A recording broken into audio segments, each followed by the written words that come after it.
할렐루야, 반갑습니다. 설교 외전을 시작하도록 하겠습니다.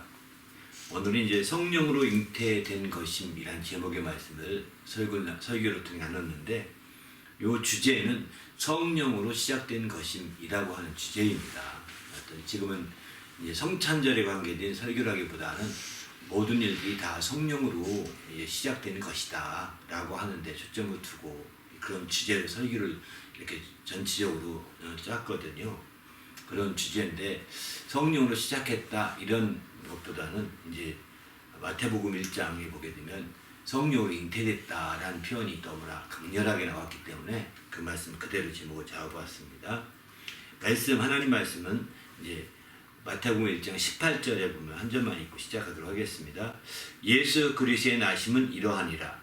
그의 어머니 마리아가 요셉과 약혼하고 동거하기 전에 성령으로 잉태된 것이 나타났더니, 이제 그 다음에 19절 20절까지 보죠. 그의 남편 요셉은 의로운 사람이라 그를 드내지 아니하고 가만히 끊고자 하여 이 일을 생각할 때에 주의 사자가 현몽하여 이르되, 다윗의 자손 요셉아, 내 아내 마리아 데려오기를 무서워하지 말라. 그에게 잉태된 자는 성령으로 된 것이라. 이 말씀 중심으로 나누고자 합니다. 함께 또 먼저 질문부터 받겠습니다. 성령으로 잉태되신 예수님과 성령의 충만함을 받은 침례 요한에 대해서 말씀하셨는데 다시 한번 설명해 주실 수 있나요? 조금 전에 읽은 말씀과 함께 또 누가복음이죠. 1장 15절에 보면은 이는 여기 침례 요한에 대해서 말씀한 거거든요. 이는 주 앞에 큰 자가 되어 포도주나 독한 술을 마시지 아니하며 모태로부터 성령의 충만을 받았다, 이런 표현이 나옵니다. 그래서 이제 똑같이 겉보기는 얼핏 보기에는 예수님도 성령으로 잉태되었고, 또 이제 침례 요한도 이렇게 모태로부터 성령의 충만을 받았다, 이런 표현이 얼핏 보기에는 비슷해 보이거든요. 근데 실제로는 큰 차이가 있다는 것입니다. 그럼 예수님이 성령으로 잉태됐다는 표현은 뭐냐면, 정확히 누가복음 1장 35절에 보게 되면은 성령이 내게 임하시고 지극히 높으신 이의 능력이 너를 덮으리니 이러므로 나실 바 거룩한 이는 하나님의 아들이라 일컬어지리라, 이렇게 말씀하거든요. 바로 예수님이 성령으로 잉태됐다는 것은 바로 성령이 임하시고 지극히 높으신 이의 능력이 그를 덮어서 이루어진 거죠. 여기서 오해하지 말 것은 바로 성령이 아들이 되었다 이런 뜻은 아닙니다. 성령이 아들이 되었다 이런 뜻은 아닙니다. 요한복음 1장 14절 말씀처럼 말씀이 육신이 되어 우리 가운데 거하심에 그분이 하나님의 아들이라고 표현했고, 그분이 예수 그리스도라고 이렇게 표현하고 있거든요. 그게 핵심적인 말씀이고, 여기서 성령으로 잉태됐다는 것은 바로 예수님이 말씀이 육신이 되어 잉태되어서 이 땅에 오시어 초림하실 때 성령이 크게 함께 역사했다고 하는 것으로 보셔야 될 것 같습니다.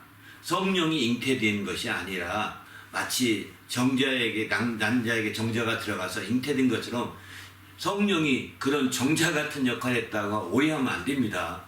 그렇게 오해하시면 안 되고, 이제 말씀이 육신이 되어서 예수님은 어떤 정자가 없이 말씀이 육신이 되어서 모태 속에서 자라났다고 이렇게 성경에 가신 거죠. 그때에 성령이 임하시고 성령이 높으신 이의 능력이 그를 덮어서 이제 그 안에서 동정력 가운데 잉태되어서 마침내 그가 태어나게 된 과정들을 우리는 성경을 통해서 설명하고 있거든요. 그래서 성령이 주체가 된 잉태가 아니라 성령으로 잉태되었다, 이렇게 표현하게 됩니다. 성령이 주체가 된다는 주어가 아니라는 뜻입니다. 성령이 주어가 아니고 성령으로라고 하는 단어를 쓰고 있는 거죠. 의로라는 것은 영어로 표현한다면 인도됩니다. 예수 이름으로 할 때 인 지저스 M이거든요. 그 인도되고요. 어떤 경우는 인이 아니라 어떤 경우는 바이라고 할까요? 예수 그리스도의 이름에 의하여, 이런 뜻이 되는 거거든요. 그런데 인이라는 표현을 주로 많이 쓰고 있습니다. 여기서도 아마 성령으로라고 할 때 인이라는 표현을 주로 쓰지 않겠나, 영어 성경은 안 찾아봤는데 그렇게 이해하고 있습니다. 바로 그런 의미에서 본다면 성령 안에서 예수님이 말씀이 육신되어 우리 가운데 이렇게 잉태되어 세상에 초림하실 때 이 모든 게 성령 안에서 마침내 하나님이 지극히 높으신 능력이 덮어진 상태로 역사하심으로 이루어진 일들이다. 이렇게 봐야 될 것 같습니다. 반면에 침례 요한이 이제 잉태되어서 모태로부터 성령의 충만함을 받았다는 것은 침례 요한은 우리가 아다시피 이제 나이가 많아서 침례 요한이 아버지와 어머니가 많아서 아기를 가질 수 없는 상태였습니다. 그리고 그 전부터도 아마 이게 그 침례 요한의 자녀를 낳고 싶어서 사가랴나 엘리사벳은 자녀를 낳고 싶어서 많이 기도했던 것 같습니다. 그런데 엘리사벳이 어느덧 단수가 됐어요. 그 생리가 끝난 겁니다. 그리고 사가랴도 어느덧 이제 자기 늙어서 아기 가질 수가 없다 이렇게 생각할 정도로 많이 나이가 들었던 거죠. 실제 성경에 나옵니다. 누가복음 1장 18절 보게 되면 사가랴가 천사에게 이르되 내가 이것을 어떻게 알리오 내가 늙고 아내가 나이가 많으니이다 이렇게 표현하고 있거든요. 육신적으로는 아이 가질 상황이 아니라는 겁니다. 이미 여성으로서의 생리가 끝나고 남성으로서의 아기 가질 수 있는 능력이 점점점 쇠퇴하고 있다는 걸 너무 잘 알고 있거든요. 몇 살인지는 모릅니다만은 그래서 아기 가질 수 없는데 근데 그 전에 기도해놨던 것이 있는 것 같아요. 나이가 많아서 아기 갖게 해달라고 막 이렇게 기도한 것은 아니었던 것 같고 나이가 좀 그래도 아기 가질 만한 때에 많이 기도했는데 그것을 얘기하는 거죠. 그때 왜 그런 표현을 쓰냐면 누가복음 1장 13절 보면 천사가 사가랴에게 나타나 이렇게 말합니다. 무서워하지 말라 너희의 간구함이 들린지라 이렇게 표현하거든요. 내 아내 엘리사벳에게 내게 아들을 낳으리니 이 이름을 요한이라라 이렇게 표현하거든요. 그러니까 그건 아마 내 간구를 들었다는 표현은 좀 더 젊은 날의 간구를 들었지 않았겠는가. 한 40대 또는 50대까지도 남자들이 가질 수 있잖아요. 50대 정도까지는 기도했을 것 같은데 지금 시점 마지막 이 천사가 나타난 그 시점에서는 이제 아마 사가랴가 60 넘어서 한 70 이렇게 가까이 되지 않았을까 이런 생각이 듭니다. 물론 요즘엔 70도 애기가 된다고 하더라고요. 얼마나 애기가 할 수 능력이 있던지. 그런데 남자는 가능할지 모르지만 여자에게는 단수가 됐기 때문에 또 안 될 수 있잖아요. 이런 측면에서 본다면 어려운데 어쨌든 이제 기도가 응답되어서 아기를 이렇게 갖게 됩니다. 기도가 응답되어서 아기를 이렇게 갖게 되는데 그 아기가 모태로부터 처음 가질 때부터가 아닙니다. 모태의 아기가 안착되고 모태가 어쨌든 하나님이 그 모든 생리가 회복되게 하고 남자에게서 정기가 회복되게 해서 이제 아기를 가진 거예요. 침례 요한은. 그러다 보니까 처음에 아기 가질 때부터 역사했다고 하지 않고 모태로부터라는 표현 쓰거든요. 그 얘기는 무슨 얘기냐면 아기가 얼마큼 가진 이후에 성령 충만함을 침례요한이 받은 거죠. 다른 사람들은 다 태어나서부터 성령의 충만함을 받았는데 침례요한은 그 전 모태로부터 충만함을 받았다는 것을 강조하고 있는 거거든요. 그럼 언제 그게 충만함을 받았느냐? 누가복음에 보면 이렇게 말합니다. 41절에 보면 이제 예수께서 엘리사벳이 아기를 가진 이후에 요한을 가진 이후에 6개월쯤 지나서 이제 그 천사가 그 마리아에게 나타나서 수태고지를 하거든요. 너는 이렇게 아이를 갖게 될 것이다. 이렇게 하는데 그리고 6개월 지나서 그 증거가 무엇입니까? 라고 물어봤을 때 내 친족 엘리사벳이 아기를 가졌느니 이렇게 표현합니다. 엘리사벳이. 그러니까 친족까지 아기가 였다는 사실에 너무 놀라가지고 아마 이 마리아는 그 얘기를 듣고 나서 나는 주의 계집종이니 주의 뜻대로 되기 원합니다. 라고 그렇게 해서 그걸 수용한 거죠. 그리고 나서 친족집에 가는 거예요. 엘리사벳 집에. 그 친족이라고 하는 것은 우리가 8촌 그 형제로서는 8촌 이내가 친족이라고 그러거든요. 아마 엘리사벳하고 그 마리아는 4촌 아니면 6촌쯤 될 것이다 이렇게 말을 합니다. 그렇게 가까이 아는 상태일 것이다. 나이 차이는 굉장히 많이 나지만 한 50 넘게 차이 나는 것 같아요. 그렇지만 그러니 이름은 알았던 것 같고 그러다 보니까 얼른 가서 하나님 역사인지 알아봤던 거죠. 그랬더니 가서 이렇게 41절에 보면 엘리사벳이 말합니다. 마리아가 문안을 드리면서 아이가 복중에서 뛰는지라. 이 아이가 복중에 뛰는다는 거예요. 그러면서 엘리사벳이 성령의 충만을 말하는 바로 엘리사벳도 충만함을 받았고 이 아이가 복중에 뛰는 거 보면서 내 아이가 이 성령의 충만함을 받았다라고 이렇게 내 아이가 기뻐한다 이거죠. 바로 예수 모태 정말 있는지 며칠이 안 된 그 마리아의 모태에 있는 이제 그 예수를 보고서 그렇게 기뻐하는 거죠. 그 아이가 분별하기 쉽더라는 거예요. 그래서 이게 성령의 충만을 받았다라고 하는 표현이 아닌가 그런 생각이 듭니다. 그래서 아주 어릴 때부터 성령의 충만을 받아서 성장한 것이 바로 이제 그 요한이었다. 그래서 그는 이제 얘기한 주님 앞에 큰 자가 될 것이다. 이렇게 얘기하고 있는 거죠. 그런 차원에서 볼 때 예수께서 성령으로 잉태된 것은 성령의 역사가 성령 안에서 직접적인 역사라고 볼 수 있을 것 같습니다. 단지 성령이 아들이 된 것은 아니라고 분명히 말씀드립니다. 성령이 아들이 됐다고 한다면 삼일체를 또 여기서 부정하는 격이 되고 말거든요. 말씀이 육신이 되어서 아들이 오시는데 성령이 함께 역사하신 거라고 이렇게 봐야 되는 거죠. 성령 안에서 이루어진 일이라고 봐야 되는 겁니다. 그게 성령으로 잉태된 것이다 라고 이렇게 표현하는 것이고, 반면에 이제 침례 요한의 그 모태부터 성령의 충만을 받았다는 것은 간접적인 표현이지 않겠는가 생각합니다. 직접적인 것이보다는 마치 구약시대 성도들이 성령의 충만함을 받았다, 감동을 받았다 이런 것처럼 모태로부터 있을 때부터 다른 사람은 태어나서 하나님 앞에 경건하게 살면서 성령의 감동을 받았는데, 바로 이 침례 요한은 태어나기 전부터 성령의 감동을 받았다는 겁니다.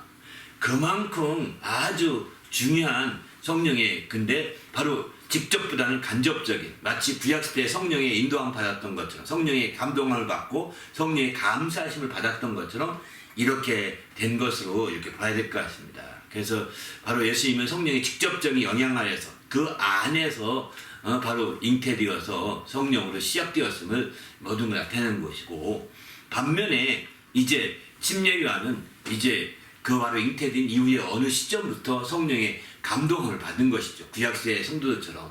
근데 그는 일반 성도들이 경건한 상태에서 성령의 충만함을 받고 감동을 받았는데, 이제 침례 요한은 모태로부터 됐다고 하니까, 모태가 어느 시점부터 됐다고 하니까 바로 침례 요한에 얼마나 하나님이 그를 확실하게 이름을 지어줄 만큼 확실하게 그를 지명하여 불렀다는 것을 알 수가 있는 거죠. 확실하게. 이게 큰 차이가 있는 것 같습니다. 복잡한데, 사실은 생각보다 복잡한 문제인데 한 번쯤은 짚고 넘어갈 필요가 있는 부분 중에 하나입니다. 1부 이배 때만 설명했고 2부 이배 때는 이 설명을 안 했습니다. 너무 막 참 설명해야 되고, 지금도 길게 설명했죠. 이렇게 설명해야 돼서 이렇게 이제 다시 한번 정리해 드립니다. 예. 오늘 설교에서 예수께서 역사하실 때 성령이 함께 계속 함께 했었다고 했는데, 반면에 성령과 교회의 관계에 대해서도 한 번 더 설명해 주실 수 있나요? 신약에, 그러니까 저는 전체적인 이번 주제가 성령으로 시작했다 하는 것을 이제 초점을 두고 말씀을 하면서, 이제 구약에도 성령으로 시작했다 이런 말씀을 드렸고요. 이 부분은 나중에 또 한 번 더 말씀드리고요. 신약에서도 성령으로 시작된 것을 이제 말씀을 드린다면 지문에 거기에 연결될 것 같습니다. 바로 신약에서 성령으로 모든 일이 진행되어 갔다 이렇게 말씀을 드렸습니다. 심지어 오늘 조금 전에 말씀드린 것처럼 성령으로 잉태된 것도 성령으로 시작한 것이고요. 그 다음에 이제 예수께서 공생에 들어가서 침례받고 공생에 딱 출발하려고 할 때 그것도 성령으로 시작된 일하고, 왜? 성령이 임하셨잖아요. 그게 성령으로 시작된 것이고, 그리고 예수님이 이제 공생에 들어가기 전에 먼저 훈련받고 자신이 영성을 높일 그런 필요가 있었습니다. 그렇게 해서 이제 했는데, 그때에도 혼자 단독으로 가서 금식한 것이 아니라 성령으로 인도받아서 이끌림 받아서 40일 동안 금식하시고 또 마귀에게 시험도 받고 하는 과정이 있거든요. 여긴 마귀에게 시험을 받았다고 하지만 사실 그 시험의 목적이 아니라 일반 미혹하는 것보다도 훈련이라고 초점을 두셔야 될 것 같습니다. 예수님이 영적인 그런 훈련, 극한의 상황에서도 40일 금식했으니까 아주 극한적인 상황 속에 훈련받는 거죠. 그렇게 그런 상황 속에서도 훈련받아서 훈련 받았음에도 불구하고 그때 혼자 자신의 능력으로 훈련을 끝낸 것이 아니라 성령이 이끌림 받고 인도받아서 그렇게 했다는 거죠. 누가복음 4장 1절 보면 성령에 이끌려 광야에서 40일 동안 금식하시고 또 시험을 받으시더라 이렇게 표현이 나오거든요. 그러니까 바로 공생의 시작 전에 그 모든 게 다 성령이 공생의 가운데서 또 특별한 것이 있습니다. 이것은 뭐냐면 성령으로 귀신을 쫓아냈다 이런 표현이 나오거든요. 성령으로 귀신을 쫓아내는 것이면 바로 이제 하나님 나라가 너에게 임한 것이다 이렇게 말하거든요. 근데 구약에는 없었는데 신약에 와서 나타난 독특한 일 중에 대표적인 것이 이 귀신을 쫓아내는 것입니다. 구약에서는 귀신이라는 말이 한두 번 언급 나오긴 하거든요. 근데 실제 귀신을 쫓아냈다, 귀신 뭐 이런 얘기 안 나옵니다. 신약에 와서는 아주 노골적으로 공생애 중에 귀신을 쫓아냈다는 표현이 굉장히 많이 나오거든요. 여러분 아마 귀신이라는 단어를 한번 찾아보시면 복음서에 쫙 나온다고요. 대부분이. 복음서에 나오고 그 다음에 서신서에도 별로 안 나옵니다. 서신서에도. 구약에도 한두 번 나오고 서신서에 몇 번 안 나옵니다. 오직 복음서에만 귀신, 특별히 복음서 중에서도 마가복음에 집중적으로 나오고요. 마태복음이나 누가복음에 좀 나오거든요. 왜 이것을 복음서에 이렇게 집중해서 부각시키고 기록했을까? 아마 그것은 성령으로 귀신을 쫓아낸 사실이라는 것을 입증하시려고 하신 것 같습니다. 주님의 공생애 자체가 성령으로 말미암아 사역했다는 걸 나타내고자 하는 거죠. 성령이 더 특별히 성령이 역사했다는 것을 그래서 이렇게 예수님이 귀신을 쫓아내니까 많이 듣던 무리들이 말하잖아요. 저는 바알세불이라고 하는 귀신의 왕을 힘입어서 귀신을 쫓아내는 것이다 라고 이렇게 말을 하게 되거든요. 이렇게 말하게 되니까 어찌 정말 자기의 자기 집안 식구들이 싸우면 어찌 그 집안에 설 수 있겠느냐 이렇게 말씀하시면서 귀신의 왕에 의해서 귀신을 쫓아내는 것이 될 수가 없다 이렇게 말하면서 바로 성령을 힘입어 쫓아내는 것임을 주님이 말씀하고 있는 거거든요. 이렇게 해서 정말 공생애 중에 큰 사역으로 말씀하시고 또 이제 이렇게 귀신을 쫓아낼 때 누가복음에 보면 사단이 하늘로부터 번개처럼 이렇게 떨어졌다고 표현이 나오거든요.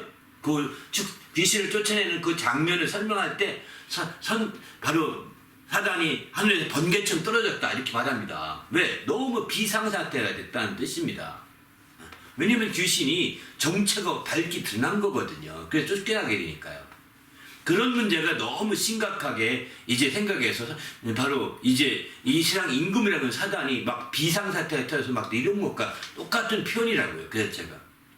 그리고 나서 그분이 그 외에도 실제 공생의 생활 중에 그분은 성령으로 또한 기뻐하셨다고 하거든요. 그의 감정적인 생활까지도 성령으로 기뻐하셨다고 이렇게 말씀하십니다.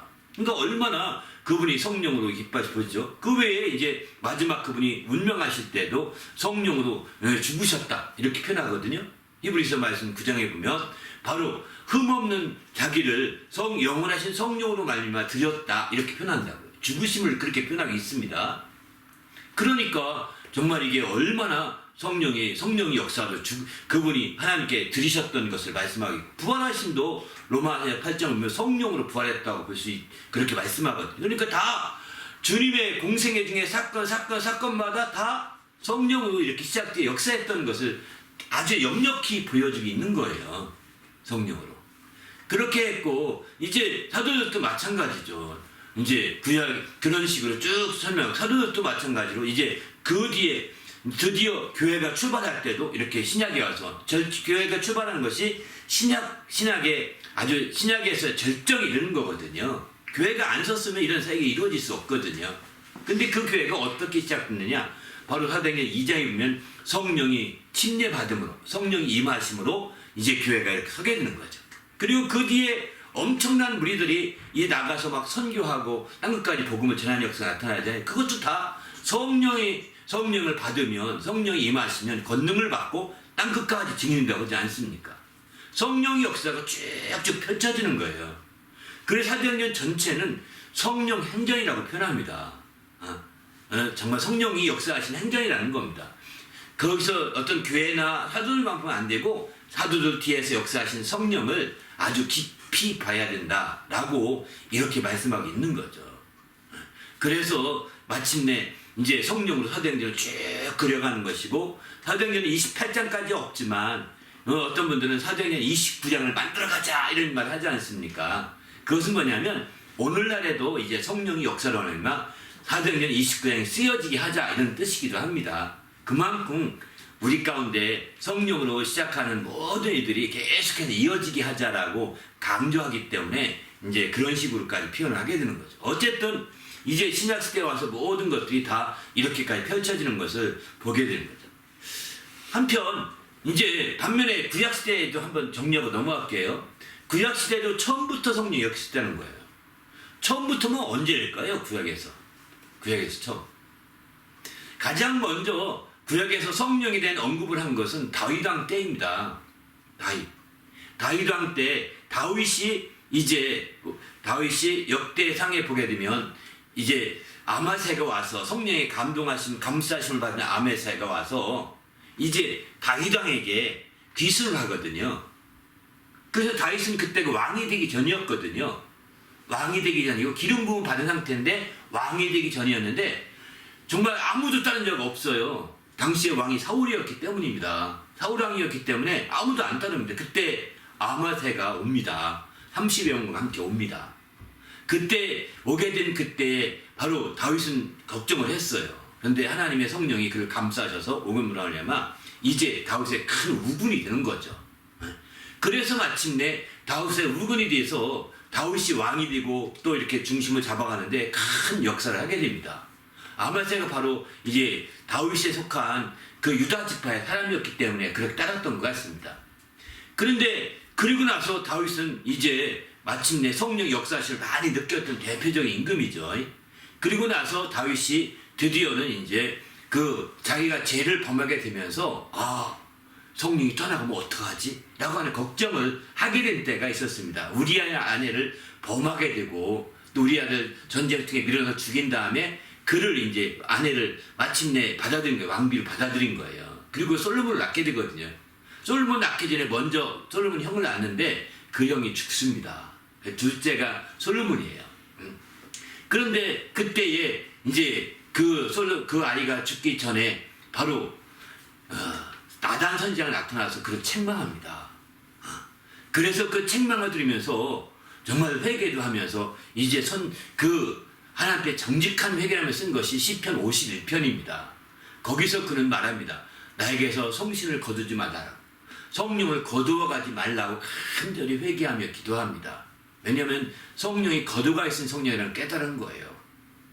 성령이 정말 말씀 뜻대로 할 때는 성령이 계속해서 역사하지만 뜻대로 안 하면 성령이 그냥 겉으로 입혀진 상태이기 때문에 이 입혀졌다는 것은 뭐냐면 감싸신 상태, 입혀진 상태, 이것을 히브리 말로는 라벳이라고 하는데 그런 상태였기 때문에 옷을 입었다는 것은 벗을 수가 있다는 거잖아요.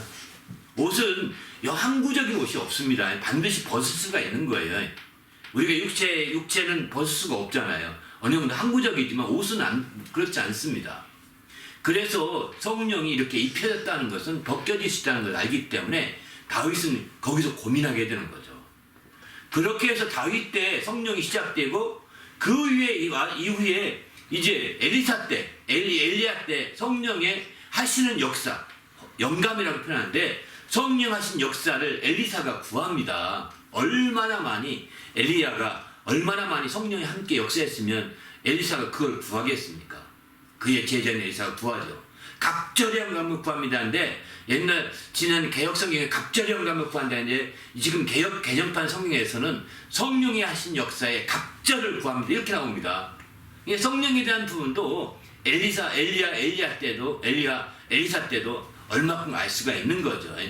그래서 얘기하는 것이고 또 한 가지는 이제 그 이사야서도 보게 되면 바로 성령이 근심하게 하지 말라. 너희가 성령을 근심하게 하면 하나님이 너희를 대적하리라. 이렇게 말씀하시거든요.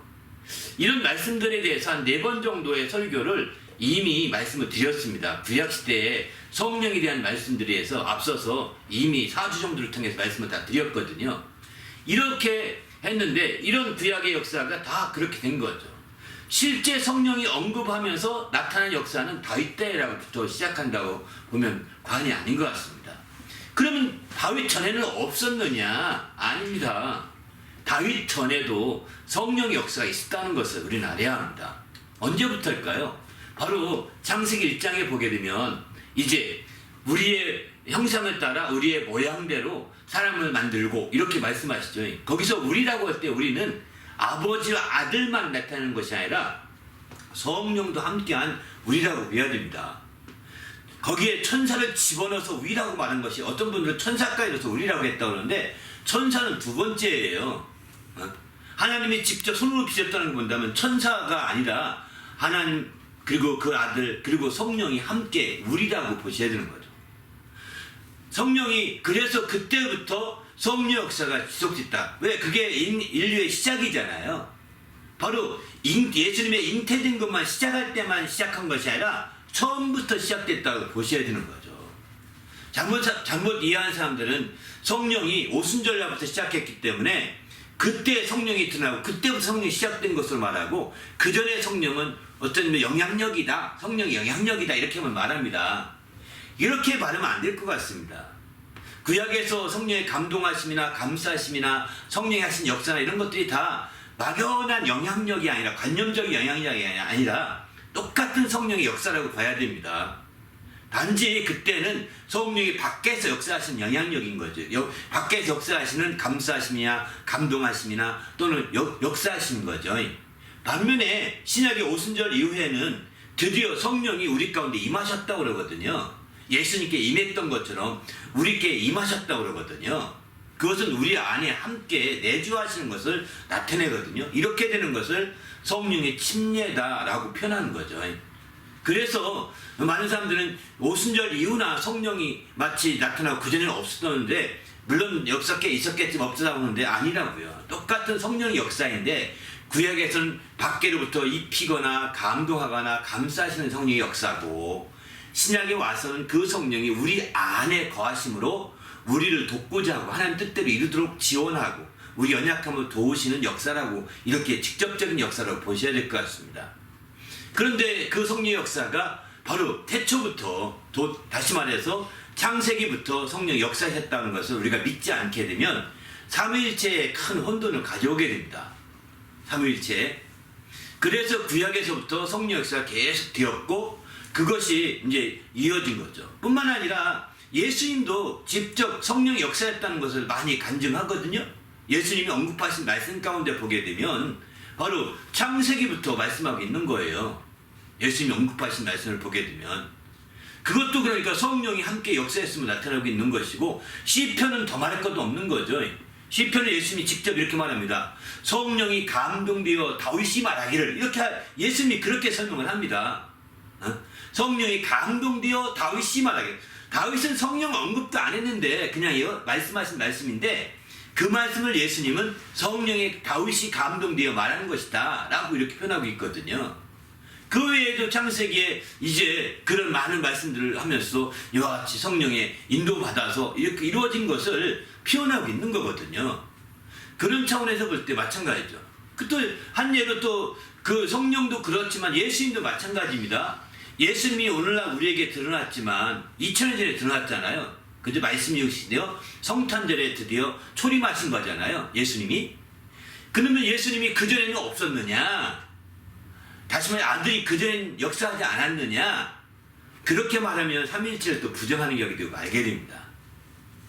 예수님을 우리가 알다시피 이제 그 요한복음 8장에 보면 이렇게 말씀하죠. 나는 처음부터 말하여 온 자니라 이렇게 말하죠. 그러니까 사람들이 어안이 벙벙해서 막 이렇게 말합니다. 그러니까 너희 조상 아브라함은 나이 때를 보고 즐거워하다가 나를 보고 기뻐했다 이렇게 말하거든요. 바로 나를 보고 기뻐했다, 나이 때를 보고 기뻐했다, 이런 이 얘기는 창세기 18장이라는 말씀입니다. 그 말씀이 당시에 그 말씀 가운데 나타나시면 여호와였거든요. 여호와를 내가 이맘때 오겠다 여호와께서 약속하신 말씀이거든요. 근데 그 여호와가 나였다라고 예수님이 직접 이렇게 말씀하시는 거잖아요. 요한복음 8장에서는. 그러니까 예수님이 2000년에 나타나셨지만 예수님이 이 땅에 초림하기 전 아브라함 때는 2000년 전이거든요. 지금 4000년 전 사람이니까 예수님이 초림하기 2000년 전에 아브라함 때 나를 보고 아브라함이 기뻐했다 이렇게 말합니다. 그러니까 너무나 어이가 없으니까 이스라엘 그 바리새인들이 말합니다. 50도 안 된 것이 너 미쳤구나 하면서 얘기하는 거죠. 요한복음 8장 한번 읽어보시면 그 아브라함과 그 만났던 그 얘기를 그 쭉 다루고 있습니다. 아무튼 그래서 이제 예수님이 2000년에 나타나신 분이 아니라 그 전 아브라함 때도 예수님이 있었다 이렇게 봐야 되는 거죠.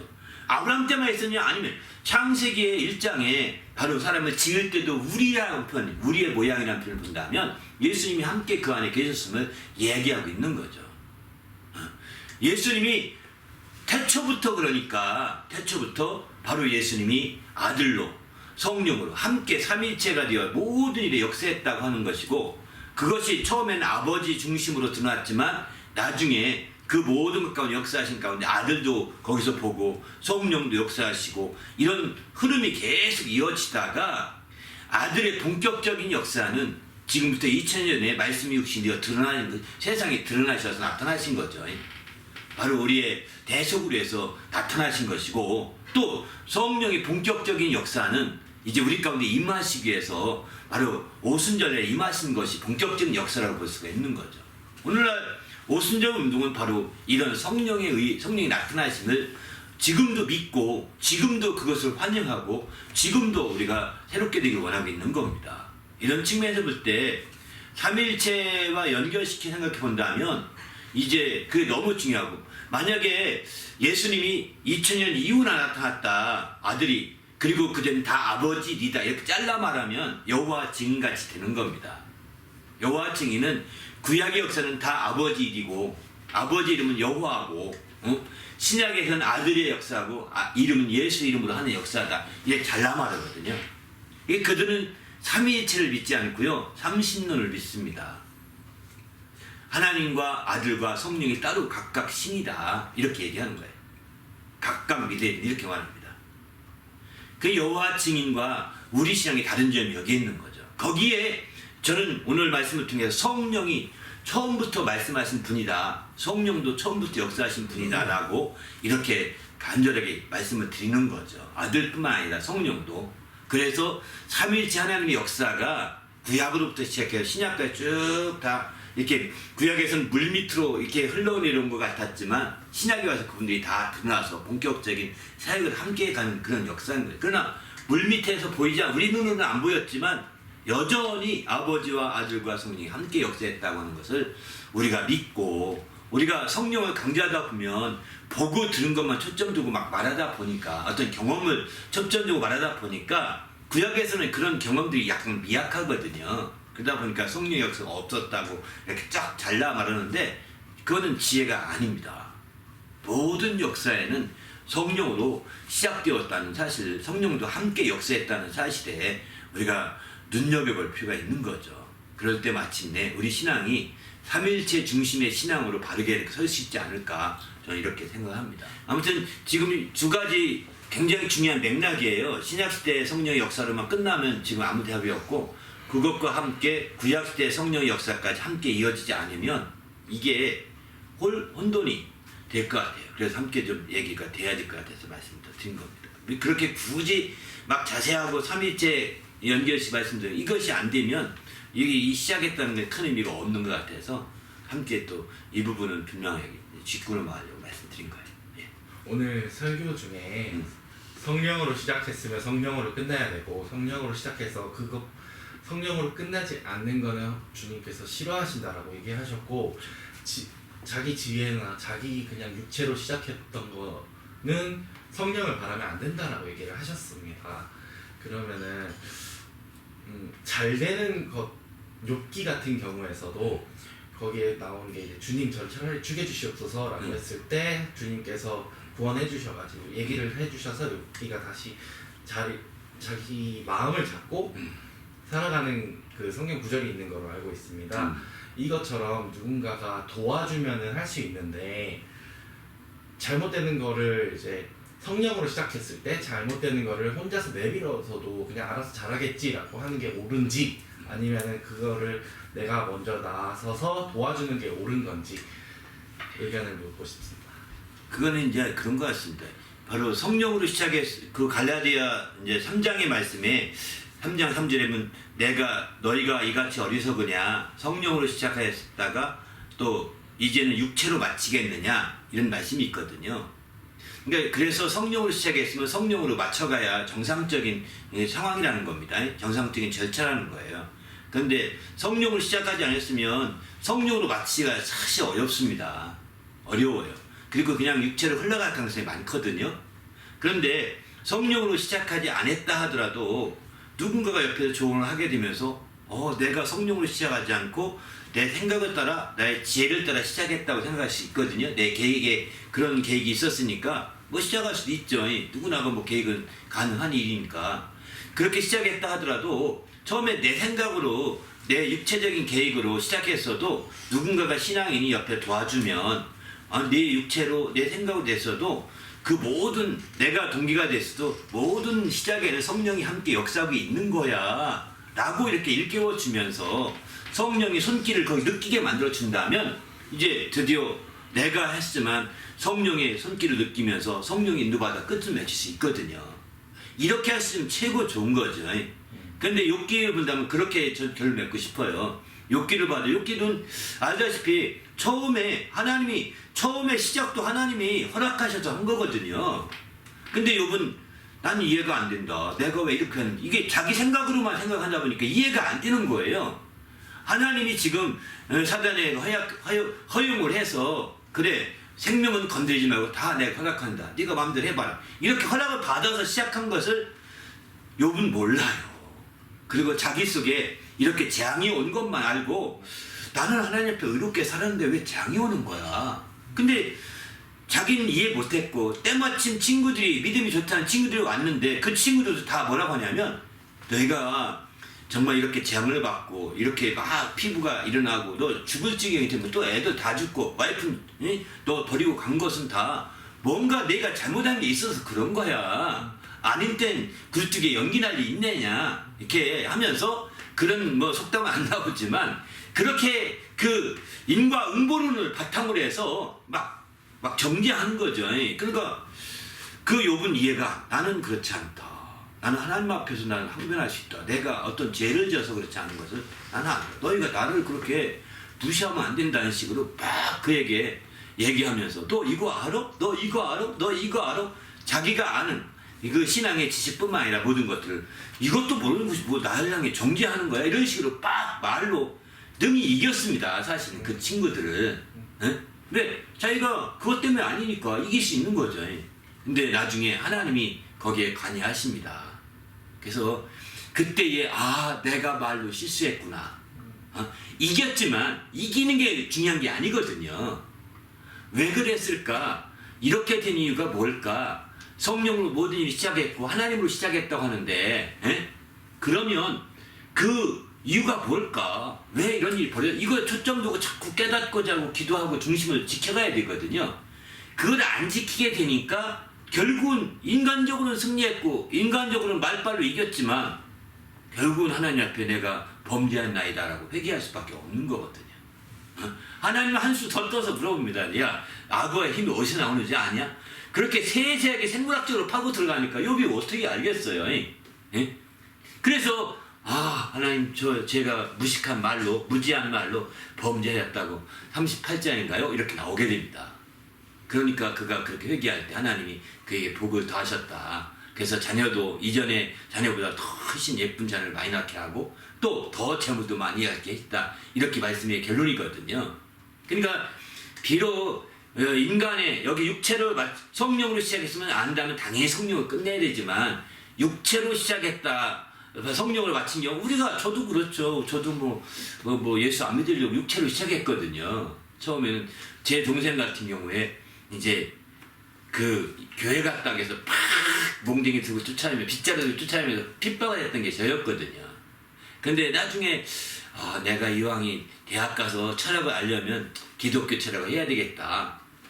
이렇게 마음이 열려지는 가운데 이제 고3 때 되어서 그러면 대학 가서만 꼭 그렇게 하라. 미리 가도 괜찮지 뭐 얼마나 교회 오래 있는다고. 그러면서 고3 때 처음 교회 간 거예요 사실은. 근데 그렇게 인간적으로 갔죠. 철학 때문에 간 거거든요 저는요. 그래서 철학을 얻고자 갔는데 그러나 이제 가서 계속 말씀드리면서 이거 왜 그럴까? 왜 하나님이 정말 인도하신 이유는 뭘까? 이렇게 하면서 점점 깨달아 성령으로서 매듭되어 가고 있는 과정이죠. 네?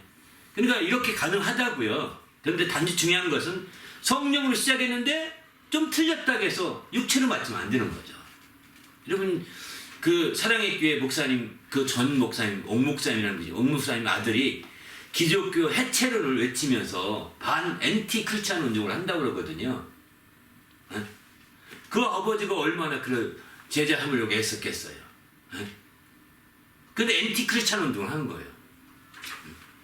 그게 유튜브에서 뜨는 거 보면서 야 진짜 어려운 시대구나. 왜? 그가 아버지 밑에서 성장할 때 진지하게 성장하지 않았던 거죠.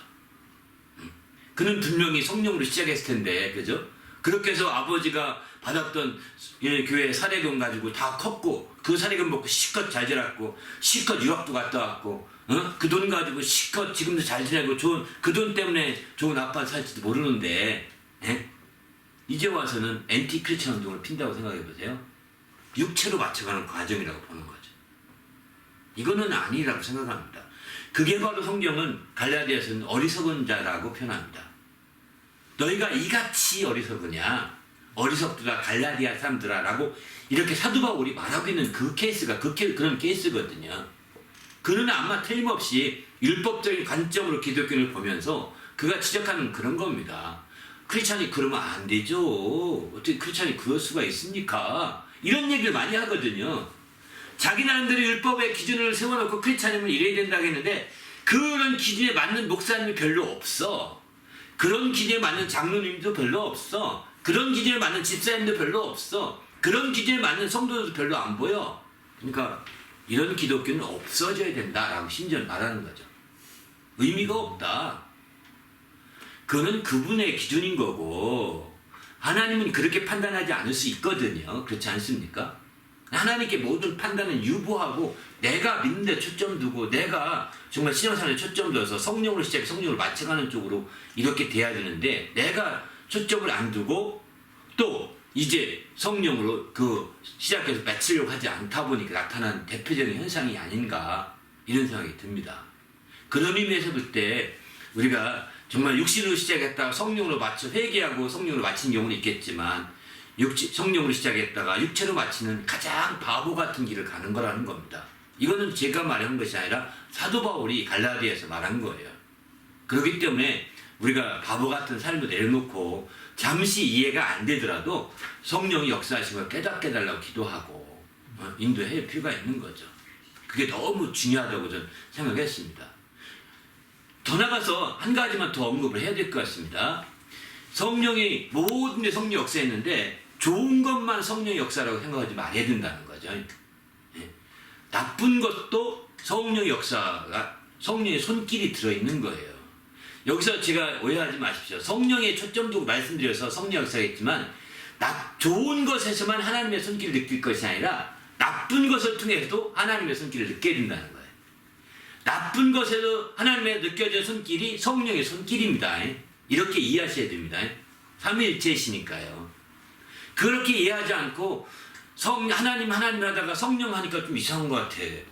나쁜 왜 성령이 또 이렇게 갸웃거릴 수 있는데 하나님과 아들과 성령이 삼위일체로 이해한다면 바로 똑같이 하나님 모든 것의 한계를 느낄 때 거기서 하나님을 더듬어 찾는다고 했는데 하나님만 찾는 것이 아니라 성령의 역사도 찾을 수 있는 거거든요. 더듬어서 아들의 은혜의 역사도 거기 더듬어 찾을 수 있는 거거든요.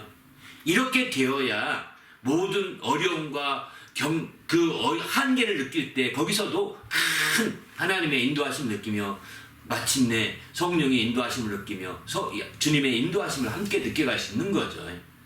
그런데 좋은 것만 해 나쁜 것까지도 된다는 거예요. 예를 들면 재앙이 왔을 때도 마찬가지죠. 우리는 코로나가 와서 2, 3년을 아주 어렵게 살았잖아요. 그리고 교회도 그런 어간에 다 쑥쑥쑥 빠져가면서 교회도 어려워졌어요. 사실은 우리는 여기서도 하나님의 성령의 역사를 느껴야 되는 거죠. 성령의 손길을 느껴야 되는 거죠.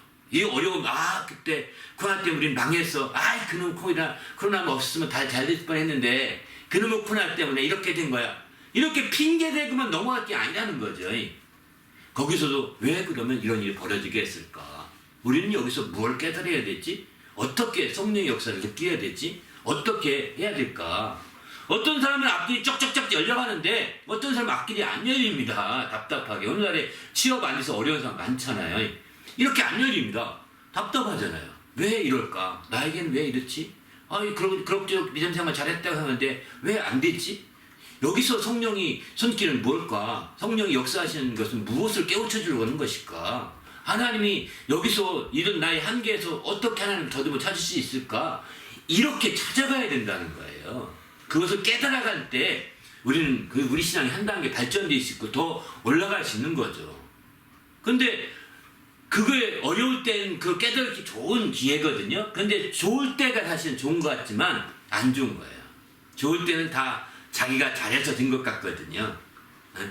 그때 해도 그 시작도 하나님의 도우심으로 성령이 역사하신 가운데서 주님의 은혜의 역사 가운데서 시작된 거거든요. 좋은 일이 벌어졌을 때 그러나 그때 더듬어서 그걸 느끼고자 하지 않고 그분께 감사할 수 없는 상황이 된다고요. 좀 노력하면 됐어. 난 다 돼. 그러면서 좀 안 된 사람에게 충고하기를 이렇게 해봐 저렇게 해봐 저렇게 해봐 안 된 게 아무도 없어. 다 하면 돼. 막 이렇게 말하는 사람 있을 때 있더라고요. 보니까 막 실패를 모르는 사람은 그렇게 말하거든요. 그런 실패를 경험한 분들은 그렇게 말하지 않아요. 조금만 기다려봐. 하나님이 아마 뭐 분명히 인도하실 거야. 조금 기다려. 이렇게 말하지 실패를 경험하지 않은 사람들은 아주 거만스럽게 말하는 경우가 굉장히 많거든요. 그러나 그 거만함이 어느 날 이제 그 꺾일 때가 오는 거죠. 그의 인생에 그게 중반기에 꺾일지 말기에 꺾일지 모릅니다. 반드시 꺾일 때가 옵니다. 예수 믿는 사람이라고 한다면. 그게 꺾여서 역시 하나님이 우리를 인도하셨구나. 하나님이 역사하셨구나라는 걸 깨닫게 하나님이 인도해 주시거든요. 왜? 그렇지 않으면 하나님의 대적자 가지고 말거든요. 교만한 자는 하나님이 대적한다고 하셨거든요. 겸손한 자는 하나님이 그에게 복을 주시고 그를 높이신다고 하셨거든요. 하나님의 대적받게 하려고 하지 않으려고 어느 날 하나님의 한계를 이렇게 만들어 주는 거죠. 그런 것처럼 우리가 나쁠 때든 좋을 때든 또 이제 편안할 때든 고달플 때든 항상 모든 일에 하나님이 역사하셨음에 대해서 진지하게 생각하되 저는 오늘 성령으로 시작했다는 주제로 말씀드리니까 그 하나님의 그런 모든 역사하심이 다 성령의 손길과 성령의 역사하심을 우리가 거기서 느낄 수 있어야 된다. 성령이 그렇게 막연하게 관념적인 것이 아니다. 실제적으로 성령이 역사하고 계시기 때문에 더구나 신약 때는 성령이 우리 가운데 내주하시기까지 하시잖아요. 그래서 우리 연약함을 도우시기까지 하시니까 우리가 더 말할 것 없이 깊이 알 수가 있는 거죠.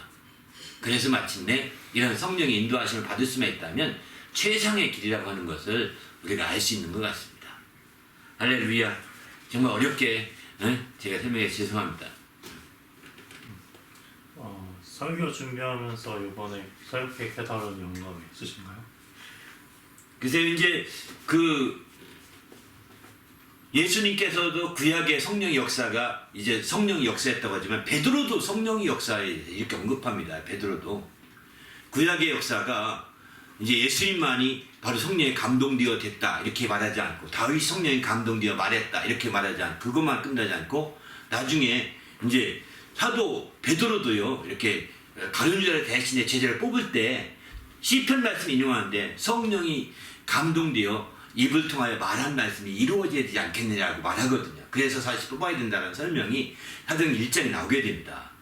그러면서 베드로 후서 1장 21절에 보면 모든 예언은 바로 사람이 바로 개인의 뜻, 자기의 뜻을 따라 말하는 것이 아니고 바로 하나님의 성령의 감동하심을 받은 자들이 하나님께 받아서 말하는 것이다. 이렇게 말하고 있습니다. 그러니까 선지자들의 모든 예언이 바로 선지자 개인의 뜻을 따라서 말하는 것이 아니라 하나님의 성령의 감동을 받아서 그것을 받아서 대신 말하는 것이다. 이렇게 베드로후서 1장 21절에 베드로가 아주 너무 뚜렷하게 예언에 대해서 이렇게 언급하고 있거든요. 그만큼 이제 베드로는 이렇게 성령의 역사가 아주 뚜렷했음을 보는 거죠. 왜? 선지자 가운데 선지자들이 예언했던 선지자들이거든요. 그런 선지자 가운데 엘리사나 엘리야가 성령의 역사하시는 역사, 성령이 하신 역사를 분명히 알았었고 그들을 보면서 또 뿐만 아니라 이제 이사야가 성령에 대한 언급을 2번 합니다. 이사야 예언할 때 바로 성령을 근심하게 하지 말라. 너희가 그를 대적하는 자가 될까 하노라고 이렇게 말씀하거든요. 이거 읽으면서 성령을 대적할 수 있구나 라는 걸 성령을 알게 되면서 이사야도 성령으로 말미암아 말씀을 받아서 예언하는 것이구나 라고 하는 것을 이사야서를 보면서 베드로는 깨달았던 것 같습니다. 그 외에도 에스겔서를 보게 되면 거기에 보면 내 영을 너에게 준다 이런 표현도 하고요. 새 영을 부어준다 이런 표현도 하거든요. 새 영을 이사야서 특별히 36장 26절 보면 새 영을 너희 속에 두고 새 마음을 너희에게 주되 너희 육신에서 굳은 마음을 제거하고 부드러운 마음을 줄 것이다 이렇게 말하거든요. 그러니까 새 영을 받게 되면 또 새 마음을 주님이 주시게 되면 바로 육신의 굳은 마음을 제거하고 부드러운 마음을 간다는 거예요. 이게 누구냐면 성령을 받을 때 이렇게 되는 거거든요. 에스겔서에 이런 표현들이 많이 나옵니다.